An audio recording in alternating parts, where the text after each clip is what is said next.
सब ॿार आज़ाद थियनि था, हिन मुंहिंजी नियाणीअ खे ॾोढो कयो। मां सोशल मीडिया ते न आहियां त सम्झो मां ई न आहियां। आख़िर ज़मीन ॾिए वई जा आसमान खाई वियो। प्रिया कुमारी आख़िर वई काॾे? तक़रीबन 2-2.5 साल थी विया आहिनि प्रिया कुमारी खे गुम थींदे, पर अफ़सोस सां चवणो थो पए असांजी पुलिस ॻोल्हे न सघी आहे हिकु मासूम ॿार खे। तव्हां उन माउ जे ॻोड़नि खे ॾिसो, तव्हां उन माउ जी तकलीफ़ खे ॾिसो।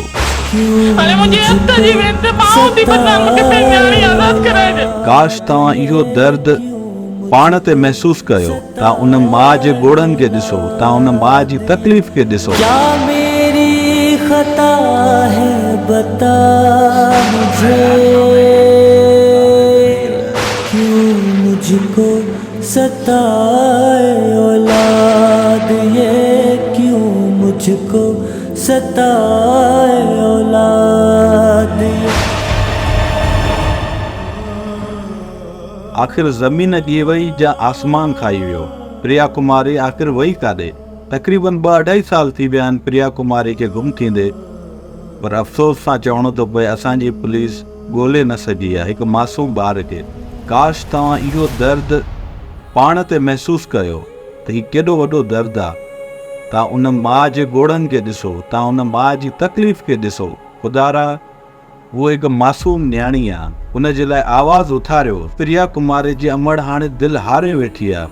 उनजो चवणु आहे त बसि मुंहिंजी धीउ मूंखे मोटाए ॾियो, असां ही सिंधी छॾे हलिया ईंदासीं, ही मुल्की छॾे हलिया ईंदासीं। प्रिया जी अमड़ बीमार थी पई, उनजो घर वीरान थी वियो, ख़ुशियूं उन्हनि जे घर मां मोकिलाए वयूं। हिकिड़ी वीडियो ॾिठी मूं, प्रिया जी माउ पंहिंजी पोती लाइ पुलिस वारे जे पेरनि में रखी त मूंखे मुंहिंजी धीउ मोटाए ॾियो।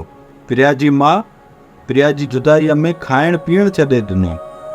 एतिरो हूअ रुनी आहे, एतिरो हूअ रुनी आहे जो हू पंहिंजी अखियुनि जो नूर विञाए वेठी आहे।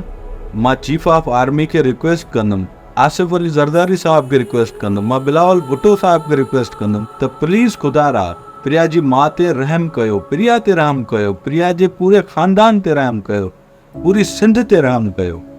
प्रिया जी माउ खे उन जी नियाणी मोटाए ॾियो। ख़बर न आहे उहा वीचारी कहिड़े हालनि में आहे, अलाए कहिड़नि ज़ालिमनि वटि आहे। जंहिं वटि बि आहे हथ ॿधी रिक्वेस्ट था कयूं, रब साईंअ जे वास्ते उनखे आज़ादु कयो। अलाह साईं तव्हांखे बि बचड़ा ॾिना हूंदा, उन्हनि जे वास्ते उन्हनि जे सदके हिनखे आज़ादु कयो, पंहिंजी माउ सां मिले।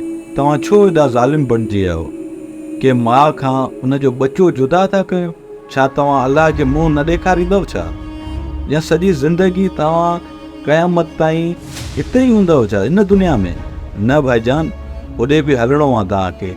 हिकु दफ़ो मां ॿीहर चवंदुमि त 7 करोड़ सिंधी आहियूं पाण में। असां 7 करोड़ सिंधियुनि ते फ़र्ज़ु थिए थो त असां सोशल मीडिया ते प्रिया कुमारी लाइ आवाज़ु उथारियूं। सो महिरबानी करे जेसीं ताईं प्रिया कुमारी आज़ादु नथी थिए, पंहिंजी अमड़ सां नथी मिले, तेसीं ताईं असांखे ख़ामोश नाहे वेहणो।